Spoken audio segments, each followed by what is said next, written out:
नमस्कार भक्तों, स्वागत है आपका हिंदू भक्ति चैनल पर, जहां हर कथा में भक्ति की ज्योति जलती है और हर शब्द में छिपा है दिव्यता का संदेश।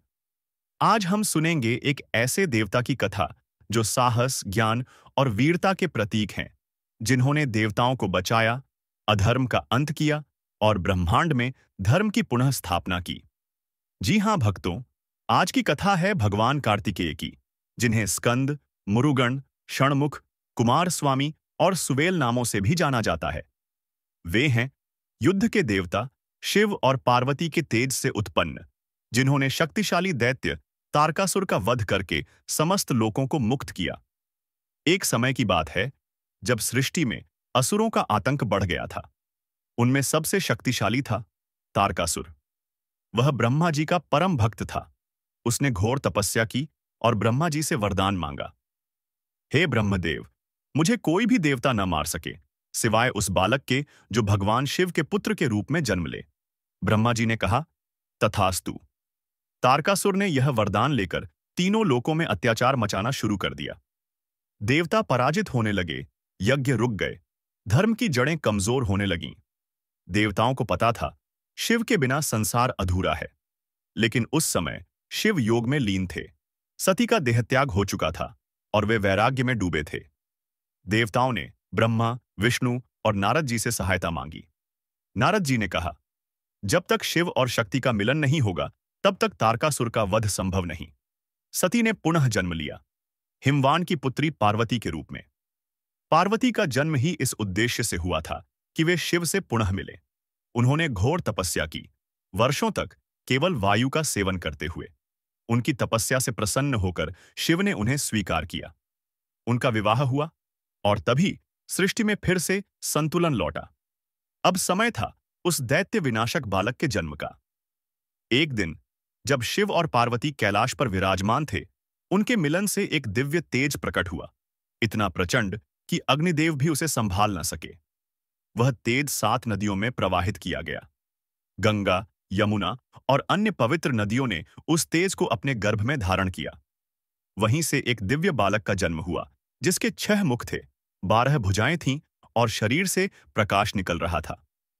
कहा जाता है कि 6 कृत्तिकाओं, स्वर्ग की अप्सराएं, ने उस बालक का पालन पोषण किया, इसलिए उसका नाम पड़ा कार्तिकेय, यानी कृत्तिकाओं का पुत्र। और उसके 6 मुखों के कारण वे कहलाए षणमुख, यानी 6 मुख वाले देवता। जब देवताओं ने यह सुना कि शिवपुत्र जन्म ले चुका है, वे प्रसन्न हुए और कैलाश पहुंच गए।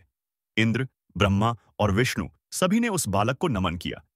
शिव बोले, यह मेरा पुत्र कार्तिकेय देवताओं का सेनापति बनेगा और तारकासुर का अंत करेगा। देवताओं ने उसे स्वर्ग की सेना का प्रमुख बनाया। कार्तिकेय का वाहन बना मयूर, यानी मोर, जो अहंकार और भय पर विजय का प्रतीक है। उनके हाथों में भाला था, शक्ति का प्रतीक। उनका तेज, उनका सौंदर्य और उनकी वीरता तीनों लोकों में अद्वितीय थी। तारकासुर अपनी शक्ति के नशे में चूर था। उसने इंद्रलोक पर कब्जा कर लिया था। देवता निराश थे, लेकिन अब उनके पास आशा थी, कार्तिकेय। देवताओं की सेना संगठित हुई। एक ओर असुरों का महासागर था, दूसरी ओर कार्तिकेय के नेतृत्व में देवता। आकाश में शंखनाद गूंजा, युद्ध आरंभ हुआ। तारकासुर विशाल शरीर धारण कर गरजा, कौन है जो मुझे चुनौती देगा? कार्तिकेय ने कहा, मैं हूं शिवपुत्र स्कंद। तूने धर्म का अपमान किया है, अब तेरे अंत का समय आ गया है। युद्ध कई दिनों तक चला। असुरों ने अपने मायावी अस्त्र चलाए, परंतु कार्तिकेय ने अपनी दिव्य शक्ति से उन्हें निष्फल कर दिया। आकाश बिजली से चमक रहा था, धरती कांप रही थी। अंत में कार्तिकेय ने अपने भाले वेल को आकाश में उठाया और पूर्ण वेग से तारकासुर के हृदय में भेद दिया। तारकासुर गर्जना करता हुआ धरती पर गिर पड़ा। उसकी मृत्यु के साथ ही देवताओं के चेहरे खिल उठे। आकाश में पुष्प वर्षा होने लगी और सब ओर गूंज उठा, जय स्कंद, जय कार्तिकेय। देवताओं ने कहा, आपने केवल तारकासुर का वध नहीं किया, बल्कि सृष्टि में फिर से शांति का प्रकाश फैलाया। युद्ध के बाद जब कार्तिकेय कैलाश लौटे, पार्वती ने अपने पुत्र को गले लगाया। शिव ने उन्हें आशीर्वाद दिया, तू केवल युद्ध का नहीं, ज्ञान का देवता भी बनेगा।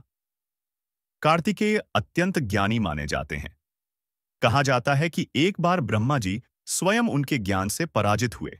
कार्तिकेय ने उनसे पूछा, हे ब्रह्मदेव, ओम का अर्थ बताइए। ब्रह्मा नहीं बता सके। तब कार्तिकेय ने कहा, मैं स्वयं इसका रहस्य जानता हूं। और तब शिव ने उन्हें ज्ञान गुरु कहा। इसलिए दक्षिण भारत में उन्हें स्वामीनाथन कहा जाता है, अर्थात जो स्वयं अपने पिता के गुरु बने। भगवान कार्तिकेय केवल युद्ध के देवता नहीं हैं।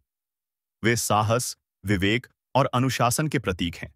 उनका भाला ज्ञान का प्रतीक है, जो अज्ञान के अंधकार को भेद देता है। उनका मयूर अहंकार पर नियंत्रण का प्रतीक है। 6 मुख इंद्रिय नियंत्रण के प्रतीक हैं और 12 भुजाएं कर्म और शक्ति का संकेत देती हैं। उनका एक मुख पूर्व की ओर देखता है, जो भोर की आशा का प्रतीक है। दूसरा पश्चिम की ओर, जो अनुभव और ज्ञान का। तीसरा उत्तर की ओर, जो आध्यात्मिक उन्नति का। चौथा दक्षिण की ओर, जो बल और स्थिरता का। पांचवा ऊपर की ओर, जो दिव्यता का प्रतीक है। छठा भीतर की ओर, जो आत्मज्ञान का संकेत है। दक्षिण भारत में भगवान कार्तिकेय को मुरुगन के नाम से पूजा जाता है। उनके प्रमुख मंदिर पालनी, तिरुपरंकुंद्रम, स्वामीमलाई, तिरुचेंदूर, तिरुथानी और पजमुदिर चौलय 6 प्रमुख स्थान हैं, जिन्हें आरुपड़य वेड़ु कहा जाता है। हर मंदिर में उनके जीवन की एक विशेष घटना से जुड़ी कथा सुनाई जाती है। उनकी पूजा विशेष रूप से स्कंद षष्ठी के अवसर पर की जाती है, जब भक्त उपवास रखकर उनके नाम का स्मरण करते हैं। भगवान कार्तिकेय सिखाते हैं कि जीवन में साहस और अनुशासन दोनों आवश्यक हैं। युद्ध केवल बाहरी नहीं होता, हर मनुष्य के भीतर भी एक युद्ध चलता है, अच्छे और बुरे विचारों के बीच। जब आप अपने भीतर के तारकासुर को हराते हैं, वही सच्ची विजय होती है। वे कहते हैं, शक्ति तभी सार्थक है जब उसमें करुणा और ज्ञान का संगम हो। इस प्रकार भगवान कार्तिकेय की कथा हमें बताती है कि जब भी अधर्म बढ़ता है, सत्य और धर्म की रक्षा के लिए ईश्वर किसी न किसी रूप में अवतरित होते हैं। कार्तिकेय के जीवन से हमें मिलता है संदेश, साहस रखो, ज्ञान रखो और अपने कर्तव्य का पालन करो।